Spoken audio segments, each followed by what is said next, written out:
लगातार आप लोगों ने बहुत प्यार दिया है और जिस तरह से फेसबुक पर, इंस्टा पर, यूट्यूब पर मेरे वीडियोस देखे जा रहे हैं और एक वीडियो पे तो लगभग 5,000 लाइक मुझे मिले हैं और करीब 2 लाख व्यूवर्स ने उसको देखा है।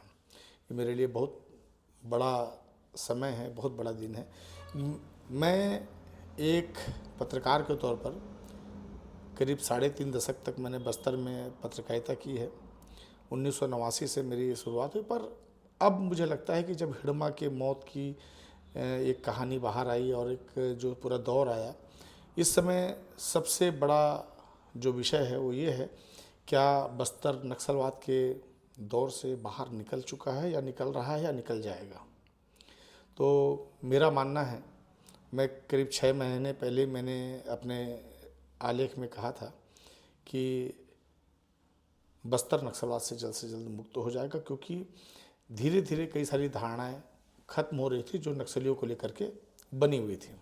और इन धारणाओं के खत्म होने के पीछे एक बहुत बड़ी स्ट्रेटजी ये थी कि लगातार नक्सली अपने जंगल के भीतर अपने इलाके में मात खा रहे थे, मारे जा रहे थे।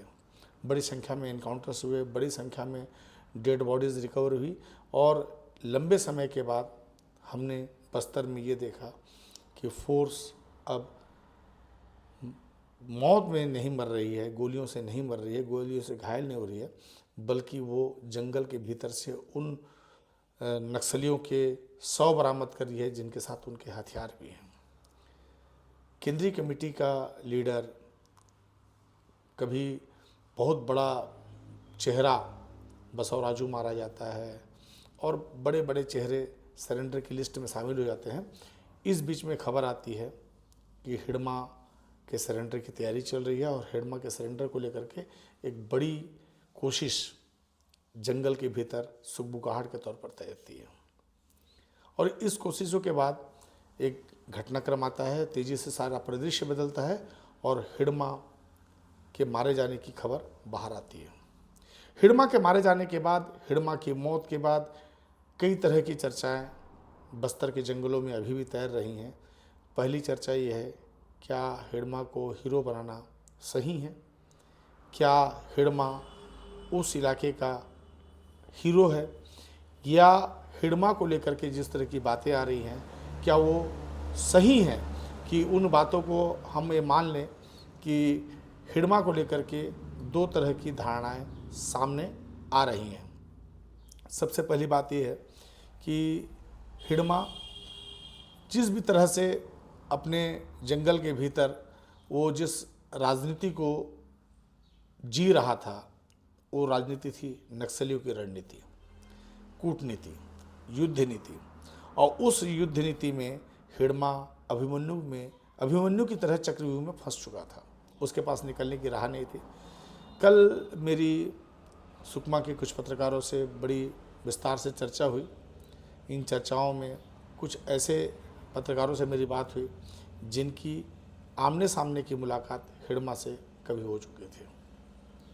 मैं नाम अभी नहीं बताऊंगा और आने वाले समय में उन पत्रकारों के साथ, उस पत्रकार के साथ मैंने ये तय किया है कि मैं एक 1-to-1 बात करूंगा, वो भी आपके सामने रहेगा, ताकि उनकी ज़ुबान से हम सीधे सुन सके कि वो क्या कह रहे हैं, उनका अनुभव क्या था, किस तरह से पहुँचे, कैसे हिड़मा से मुलाकात हुई, उस हिड़मा से मुलाकात के बाद उसके जेहन में क्या आया, हिड़मा से उसने क्या कहा, हिड़मा ने उससे क्या कहा, हिड़मा के चेहरे में उसने क्या चीज़ देखी थी और उससे जो बात हुई थी उसका सार क्या था। तो मोटा मोटी मुझे जो समझ में आया वो ये समझ में आया कि हिड़मा बस्तर के बहुत सारे पत्रकारों से कभी नहीं मिला था। उससे दिल्ली के अखबारों के कुछ गिने चुने पत्रकारों ने सीधी मुलाकात की थी, जो नक्सल मामलों में लगातार रिपोर्टिंग करते रहे। कई ऐसे चेहरे भी रहे जो जंगल के भीतर लंबे समय तक उन्होंने हिड़मा की तलाश में संदेश भिजवाए और उससे मुलाकात की। पर हिड़मा की एक बात मुझे उस पत्रकार के सहारे मिली है कि वो अपने आप को एक योद्धा के तौर से ज़्यादा कभी देखा नहीं। उसने कभी भी अपने आप को एक रणनीतिकार या नक्सल विचारधारा का प्रवर्तक कभी नहीं माना। उसने अपने आप को एक इस रूप में ही स्थापित किया कि वो एक योद्धा है और उसका जन्म युद्ध के लिए हुआ है, और वो युद्ध लड़ते हुए ही अपनी ज़िंदगी बिताएगा। उसको इस बात से कोई मतलब नहीं कि नक्सलवाद की वैचारिक लड़ाई किस तरह की है। आप सोचिए कि यदि कोई युवा, बस्तर का युवा 7-8 साल पहले जब उसकी मुलाकात हुई पत्रकार से, और वो इस तरह की बात कहता है, जब एक कोर नक्सल का समय चल रहा है और नक्सली पूरी तरीके से फ्रंट फुट में है। उस पत्रकार ने मुझसे ये भी कहा कि हिड़मा एसआरपी कल्लूरी को लेकर के मजाक उड़ाता था।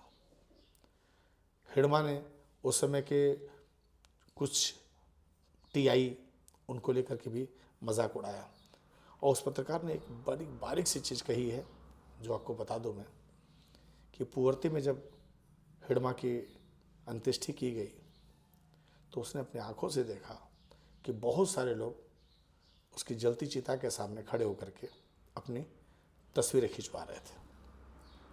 उनमें कई पुलिस वाले भी थे। उसने अपनी आंखों से देखा कि इस तरह की चीज़ें मैंने कभी नहीं देखी थी। और एक बारीक सी बात मैंने उससे पूछा, क्या मनीष कुंजाम का नक्सलियों से सीधा संपर्क था? तो उसने कहा कि सीधा संपर्क तो नहीं कह सकते, पर एक संपर्क तो था जिससे वो किसी न किसी रूप में जुड़े हुए थे, संदेश का आना जाना रहता था।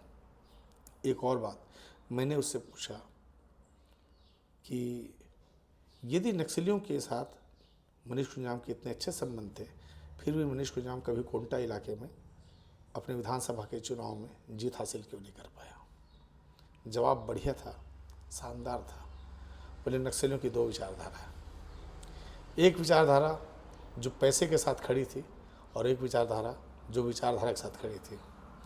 दोनों विचारधाराओं के बीच में मनीष कुंजाम फंसे, और वो हमेशा ही इस बात के लिए नक्सलियों के बीच में चर्चा में रहे कि यदि मनीष कुंजाम ने चुनाव जीत लिया तो उनके लिए सबसे बड़ी मुसीबत इस बात को लेकर के हो जाएगी, क्योंकि मनीष कुंजाम सीपीआई के नेता हैं और वो जिस तरीके से अपने जगह से बैठ करके नक्सलियों को फटकारते हैं, पुलिस को फटकारते हैं, हर गलत चीज़ के लिए कुछ भी कहते हैं, तो ये जंगल की जो भीड़ है, जंगल के जो आदिवासी हैं, जंगल के जो जीने वाले हैं, जो जंगल को चाहने वाले हैं, जो आदिवासी हैं, वो सारे मनीष कुंजाम के साथ हो जाएंगे और नक्सलवाद के लिए सबसे बड़ा खतरा हो जाएगा, चूँकि वो उनकी हुकूमत स्वीकार नहीं करेंगे।